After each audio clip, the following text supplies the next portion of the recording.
right, folks, welcome back to the show. Joining me now is Jonathan Butcher. He is a nationally renowned expert on curriculum in free speech in the education system, a senior fellow at the Goldwater Institute, a fellow at the Heritage Foundation, and he's currently writing a book on critical race theory in America. Jonathan, great to have you on the show. Great to be with you. I'd like to wind back. We've been having a fun discussion today. I want to wind back and just help people understand what is critical race theory? Where did it get its origins? That's a great question. Critical race theory indisputably has Marxist roots. It came from the study of critical legal theory, which was popular in law schools and originated in really about the 1970s. And then on top of that, or before that, came critical theory, which originated in Germany in between the two world wars. Critical theory was a new perspective on Marxism. It was meant to decide what Marxists should do now after the success of revolutionaries in what became the Soviet Union, the failure of the same type of revolution in Germany. And it was coupled with this idea of a Freudian postmodernism. And that's a fancy way of saying that they took Marxist ideas and met it with this concept that there is no authentic truth, that there is no objective reality on which we can base the decisions we make for the future. So critical race theory, what we have today, originated in the late 1980s and built on top of all of these things that I just described for you there. So you have Marxist elements, clear Marxist roots. You have an attack on this concept of authentic truth, mixed all together with the idea that everything in life, business, government, must be seen through the lens of racial identities. Wow. And it almost feels like a throwback, right? An era when we used to consider race before anything else. Now, it starts in the intelligentsia. It starts in this Marxist philosophical word. How does it morph and eventually get into the K through 12 education system? So after the critical theorists, the original critical theorists from the 1920s, they were chased out of Germany by the Nazis, and they came to Columbia University in near the end of the 1930s. From there, they influenced generations of professors and students in law schools in particular, and that's how we arrived at critical legal theory. With critical legal theory, they argued that American law is systemically oppressive. So our rule of law is designed to oppress people. Then from there, in the late 1980s, you have individuals like Richard Delgado and Derek Bell, Patricia Williams, Angela Harris, and others who said that critical legal theory didn't go far enough. It's not just about law. It's also about culture. It's also about describing all of the systems in American life as systems that are meant to oppress ethnic minorities. And so it arrived in schools as the ideas from critical race theory began to be used in colleges of education. And so you have a wide range of writings in colleges of ed, so where teachers are trained, that deals with oppression and that talks about critical race theory as the way to describe society in the United States in the 1990s and going into the 2000s.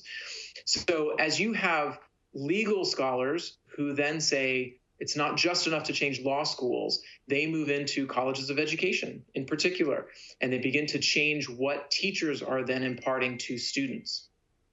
Wow, remarkable. How important a moment was the 1619 Project in catapulting critical race theory into a more popular discussion, into school boards, into school administrators' back doors? Critical race theory was already in schools by the time the 1619 Project arrived. I think the 1619 Project is more a sign of the times. It is evidence that those in the mainstream media are ready to use, frankly, racially discriminatory ideas to describe American history and say that the only way that we can define America's past is through the lens of slavery and racial oppression. And that is what the 1619 Project aims to do. In fact, their byline, one of the subtitles of the lead essay is that they want to reframe a discussion of America's past, making racism and slavery central to that discussion. Yeah. And look, no one denies, okay, that there were times in America's past where we did not live up to our promise of freedom and opportunity to all, right? Slavery is a stain on America's past. The Jim Crow era is something that Americans today should say, should condemn, and should say should never have been a part of our lives. But much has changed in the last 60 years. To say that the Civil Rights Act of 1964 is not valuable, or to say that the civil rights movement, frankly, didn't do enough to change perspectives, it casts a pall on those who sacrificed for the civil rights era and in the civil rights movement, right? Those who went to prison, to protest for equality under the law. Yeah, such a great point to make, that this theory essentially doesn't pay credit to all the gains that the civil rights leaders in the 1950s and 60s made for this country. I want to pivot for a second to the question, because I hear this a lot from parents and now some teachers who are speaking up, that the goal of the education system is to teach children how to think, and that critical race theory is basically an effort to tell children what to think. As an academic, what do you see in that debate? Is this an evolution of education from giving people the learning skills to giving people indoctrination? So there's always been tension over curriculum in public schools. Public schools have this unique place where they're situated in between public policy and culture. It's where sort of government and your everyday life meets. You have schools that are funded with tax dollars. We all pay for them.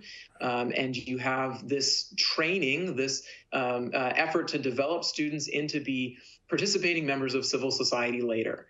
And so there's always been this tension in this debate. What critical race theory has ushered in the last 30 years in particular is a reconsideration of racial discrimination and the use of racial discrimination, both in instruction and in everyday life.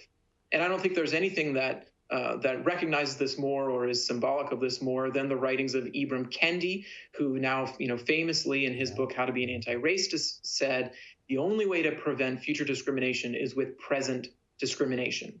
And so that's where we see these K-12 activities of mandatory affinity groups, where students and teachers are separated according to skin color for different school projects, or where you have whiteness studies or white privilege lessons, where students are instructed that because of the color of their skin, they are either privileged or automatically advantaged, or will have some irrefutable benefit in life. And conversely, those that have a different color of their skin will always be oppressed or will always have to fight against something in society in order to be successful. Those sorts of discriminatory ideas, that is what critical race theory is bringing into classrooms today. Wow, and you can understand why there's such a dialogue and debate about it. We got about a little over a minute left. What is the future of this debate? Where does this get settled? Is it at the school board level? Is it at Congress? Is it at the state level? How will this play out, and how will America ultimately resolve whether CRT stays or leaves our schools? Well, I think there are three places where this battle is ongoing right now. So the first is in the courtroom. There are several lawsuits where teachers, and in some cases parents, have said that their child or that in their workplace, they were asked to affirm or profess or believe a racially discriminatory idea. And they're charging that the use and application of critical race theory in the classroom is causing, has forced them or tried to force them to be racially prejudiced.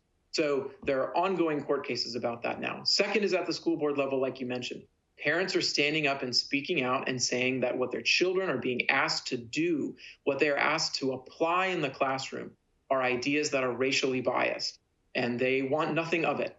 And so we're going to see more and more of this in school boards around the country as school boards learn to recognize these discriminatory elements of critical race theory. And then there is the federal government. The Biden administration has expressed support for critical ideas. Right. And so we're going to see parents and taxpayers need to push back, especially at the state level, against the use of discrimination in classrooms. Wow. From Washington to the school boards. What an amazing moment in American history. Jonathan, thank you so much for giving us a good lesson on that. We're going to take a quick break. When we come back, two parents who are right on the front lines of battling critical race theory in their own school systems before their own school boards. Right after this commercial break.